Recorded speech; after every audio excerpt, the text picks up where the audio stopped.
Bien, merci, merci mon cher Patrick, mesdames et messieurs, madame la députée, madame le maire de Huesca, monsieur le consul général d'Espagne, mesdames et messieurs les élus, mesdames et messieurs, chers amis, en venant tout à l'heure à Pau, avant le déjeuner, j'étais en train de me dire que dans le fond, depuis quelques mois, je viens de plus en plus souvent à Pau, et que dans le fond, je m'y trouve et je m'y sens de plus en plus chez moi, et on m'y présente de moins en moins de monde, car j'y connais de plus en plus de monde. Acceptons-en l'augure, et je veux y voir là le signe de la réalité de la force du rapprochement entre nos deux territoires. Comme l'a dit Patrick de Stampa, la tenue de ce deuxième forum économique Béarn-Bigorre, juste un an après que nous ayons signé notre convention de coopération entre nos deux chambres, est un événement important, et c'est un événement d'autant plus important que nous avons décidé de l'ouvrir avec un invité d'honneur qui est l'Aragon.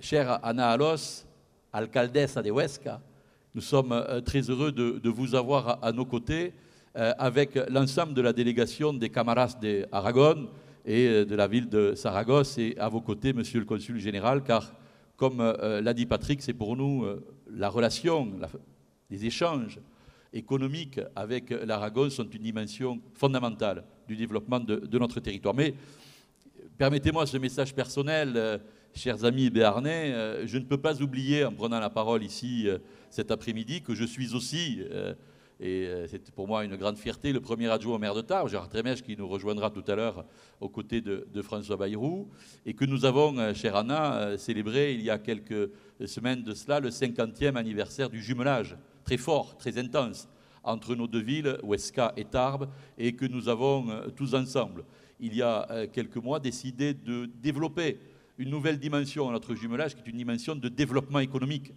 aux côtés des dimensions humaines, culturelles et sociales que nous avions l'habitude de développer depuis plusieurs décennies, et que ce faisant, nous avons décidé conjointement d'élargir ce jumelage économique avec nos amis de Pau et du Béarn. Donc merci de votre présence et merci de tenir compte de l'importance de cette dimension aragonaise dans le développement de Béarn et de la Bigorre. Je voudrais remercier l'ensemble des élus qui sont présents. J'ai cité Madame la députée, les deux présidents de conseils généraux, les deux maires seront présents d'ici la fin de ce forum. D'autres élus sont ici présents dans cette salle et je les salue.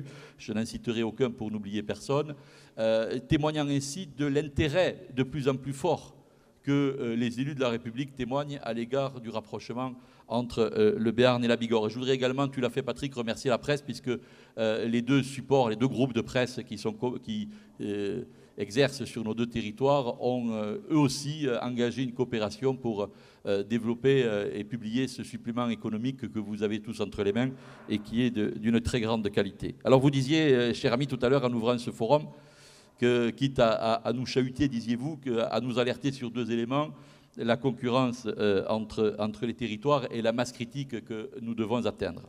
Ça ne nous chahute pas, et ces deux préoccupations de paramètres que nous avons constamment à l'esprit, et je pense que les nombreux chefs d'entreprise qui sont ici présents ont ces paramètres également à l'esprit.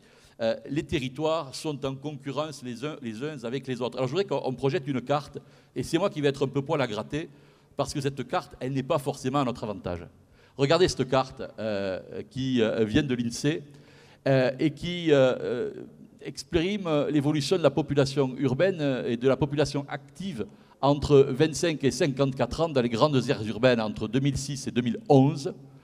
Je ne vous fais pas la légende des codes couleurs, le vert c'est bien, l'orange c'est moins bien, le rouge c'est un petit peu moins bien aussi, mais vous voyez qu'entre Bordeaux, Toulouse et un peu le Pays Basque, vous voyez où se situe notre territoire, il est en orange ou en rouge, vous pouvez revenir au premier slide, ce n'est pas la peine de se faire du mal en gardant la photo trop longtemps. En tous les cas, ça témoigne éloquemment de l'impérieuse nécessité qui est la nôtre, face à cette concurrence des territoires, d'atteindre cette masse critique que vous évoquiez pour constituer ce territoire homogène, cohérent, agile, dynamique, permettant de tenir la dragée haute et supporter la concurrence des métropoles. Ce phénomène de métropolisation, Patrick, nous en avons eu la prescience l'année dernière, puisque je vous rappelle que nous avions donné pour thème à notre premier forum économique Berne-Bigorre le thème vers une métropolisation, point d'interrogation. Certes, nous ne sommes pas une grande aire urbaine, nous ne pouvons pas rivaliser avec les grandes métropoles européennes. Pour autant, il faut que nous avancions dans cette dimension pour pouvoir peser dans cette concurrence des territoires. Et nous sommes face à deux opportunités qui sont extrêmement importantes. Vous savez, dans nos entreprises, quand on fait le bilan de notre stratégie, on regarde toujours l'analyse opportunités-menaces.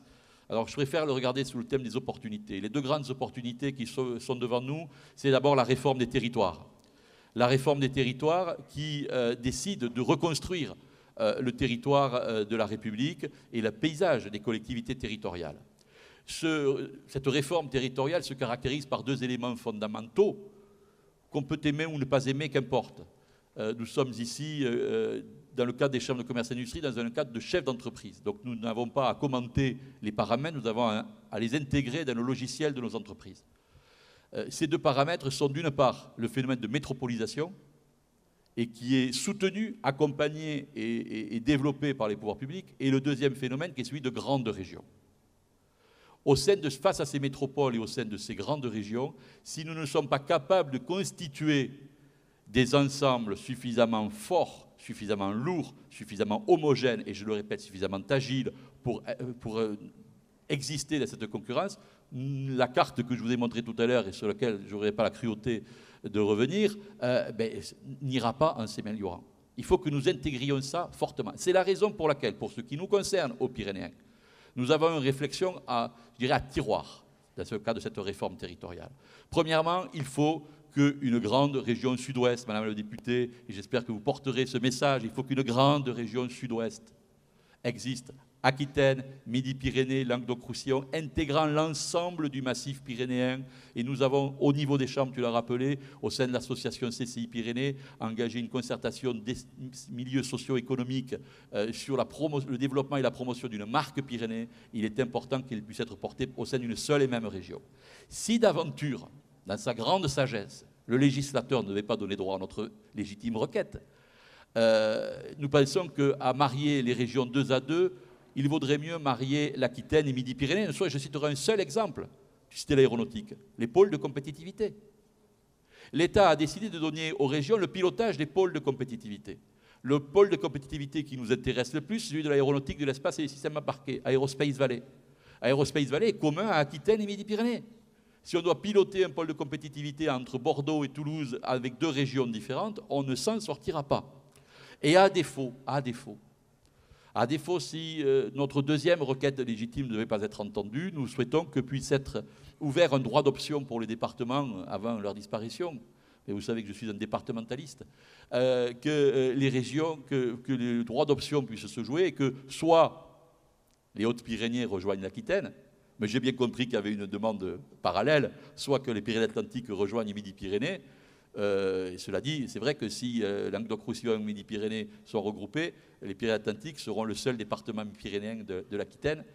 Ça pourrait poser un problème. En tous les cas, que nous soyons ensemble pour enfin constituer les pays de l'Adour homogènes, cohérents et réunis au sein d'une même région. Deuxième opportunité, c'est le renouvellement de la Commission européenne au lendemain des élections européennes, la désignation d'un nouveau président de la Commission européenne et la désignation de nouveaux commissaires, de nouveaux managers de direction générale de la Commission européenne. Et donc, la nécessité de nous engager dans un lobbying vis-à-vis de l'Europe, de rencontrer les nouveaux acteurs, de faire valoir nos potentialités économiques. Et là, chers amis aragonais, chère Anna, il est important que nous puissions le faire ensemble dans une démarche transfrontalière, Aragon, Béarn, Bigorre, pour faire entendre nos préoccupations et pour être les héros, les porteurs de ce pacte pyrénéen extrêmement important.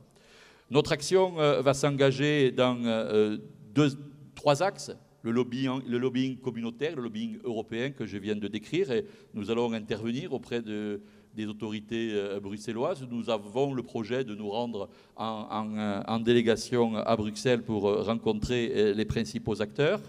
Le deuxième volet, c'est la coopération économique. Nous avons pris des engagements et nous les tenons.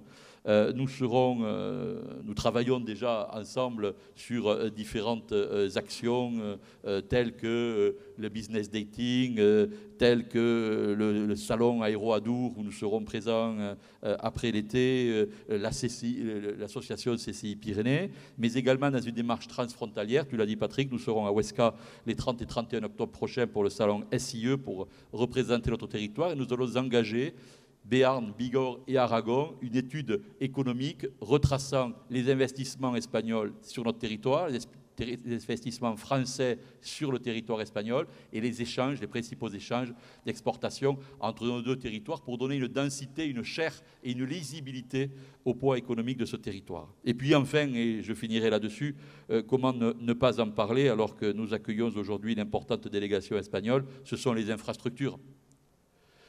Tu l'as dit Patrick, l'état de la RN 134 est indécent. La fermeture trop longue suite à un incident du tunnel du Somport est inacceptable. Et je voudrais simplement dire à nos amis bigourdans qui sont ici présents nombreux dans la salle que nous ne devons pas, par facilité, tout à l'heure vous citiez Paul-Jean Toulet, je ne me lancerai pas dans les citations littéraires de ce type-là, mais nous ne nous cédons pas, nous non plus, à la tentation douillette de considérer que le problème de la RN 134 est un problème béarnais, ils ont qu'à se débrouiller avec ça, ce n'est pas notre problème, nous on a le tunnel d'Aragno et de Bielsa. On a notre propre franchissement d'altitude à Aragno et de Bielsa. Mais le franchissement de la frontière au Somport via la RN 134 est aussi un problème pour les Hautes-Pyrénées, car c'est aussi pour nous une porte d'accès vers l'Espagne, et nous devons nous aussi intégrer ce paramètre. Et puis sur le long terme, nous devons aussi reprendre le flambeau du débat et de la réflexion sur la traversée centrale des Pyrénées. La traversée centrale des Pyrénées qui est un projet à long terme, mais il n'est pas question aujourd'hui de parler de tracé, mais c'est un projet à long terme. C'est important vis-à-vis de nos amis espagnols de travailler sur ce projet et nous serons à la rentrée, cher Patrick, ensemble, Béarnais et Bigourdans, auprès de RFF à Paris pour faire le point sur les études qui ont été menées depuis de nombreuses années sur ce dossier pour pouvoir le relancer. Voilà, je comprends que j'étais un peu long, mais ça c'est ma fâcheuse habitude. Vous comprenez que la passion nous anime, Patrick et moi, sur ce rapprochement Béarn-Bigorre. Merci encore à toutes et à tous de votre participation. Merci Anna, merci à ton importante délégation de votre présence parmi nous. Et merci à toutes et à tous ceux qui vont participer aux différentes tables rondes. Vive le Béarn, vive la Bigorre et vive l'Aragon.